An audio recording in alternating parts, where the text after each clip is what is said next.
Mama. I want these young people to say something. Thank you very much, Your Excellency. I want to congratulate my senior, Mheshimiwa Rigathi Gachagua, for your appointment as our running mate in Kenya Kwanza. We have come from very far with Mheshimiwa Rigathi Gachagua. We are good buddies, and I'm really grateful and happy this afternoon for your appointment to be our deputy captain. Lakini before I go on, Mheshimiwa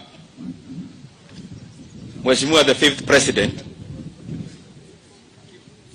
Kate, Mheshimiwa the fifth president, wakati umesema watu wa Bureau 45 wasimame, nataka ufanye audit kidogo kwa sababu iko maneno imefanyika.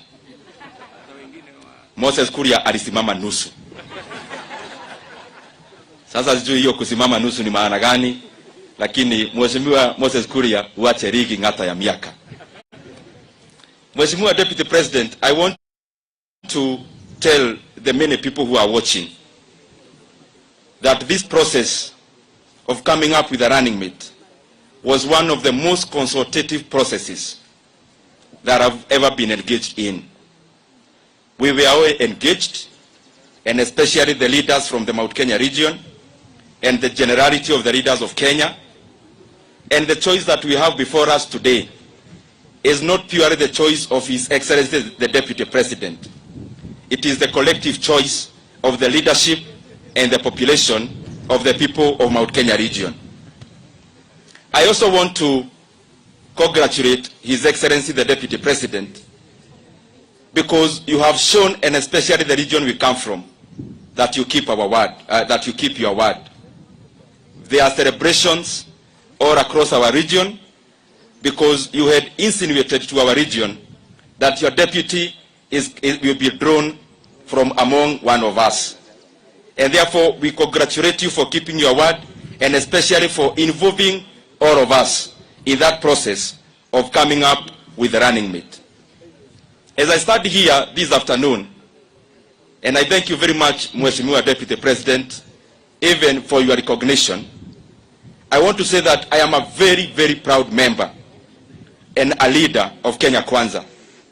And I hope the young leaders of Kenya can clearly see that where you have space for youthful and young leaders is in Kenya Kwanza.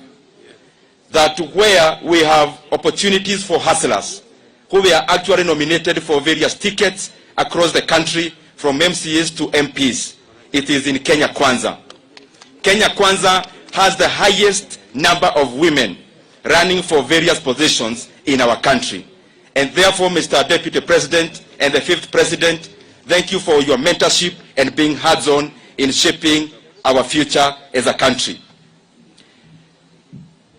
Our fifth president and our deputy president, Rigathi Gachagua, God willing, many countries go through their critical junctures. And I think our country, Kenya, is in a very ripe critical juncture. That is the hustler juncture. Many countries from South Korea, like South Korea got its critical juncture from the 1960s when General Park acceded to the presidency of South Korea, putting that country to a GDP per capita of below Kenya to being a world-class economy now. China, its critical juncture was in 1978, when Mao Zedong departed in 1976 and Deng Xiaoping became the leader of China in 1978. The economic growth that we know today has its basis from 1978. Japan has its critical juncture from 1868 in the Meiji Restoration, Mr. President. And all these that I'm enumerating have one thing in common. But for these economies to grow, for these economies to thrive, there was the liberalization of the economy, democratization of enterprise. Mr. Deputy President and our fifth president, there is a contrast between democratizing the economy and the status we have currently of state capture and patronage. And that is why I see a critical juncture in Kenya where enterprise will be respected, the business people, red carpets will be rolled on them, other than being sent criminal justice system to punish them, and I clearly see the economy of Kenya coming up and becoming a giant in Africa.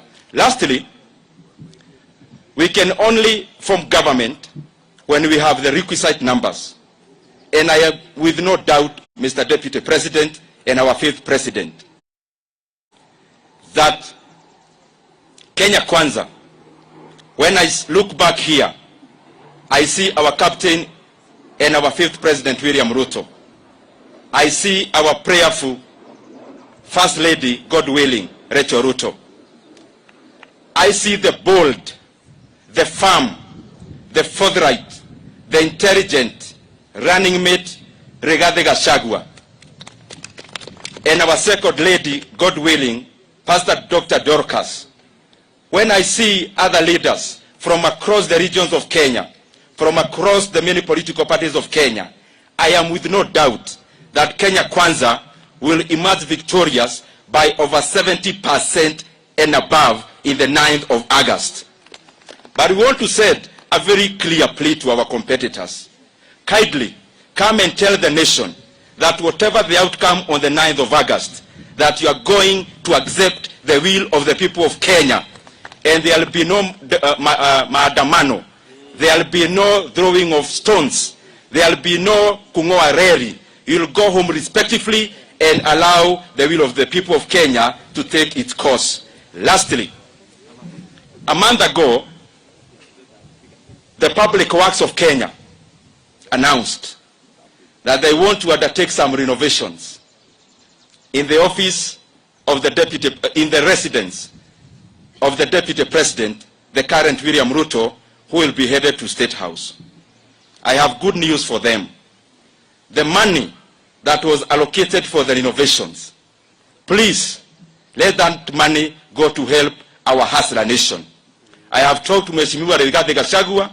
He has been going around, albeit huku nje kidogo, and he has got no problem with the current condition of Karen, the Deputy President's residence of Kenya. Thank you very much. God bless you, Mheshimiwa Rigathi Gachagua. May God bless the hustler nation and Kenya Kwanza. Mheshimiwa Rigathi Gachagua, tafadhali kuja unisalimie.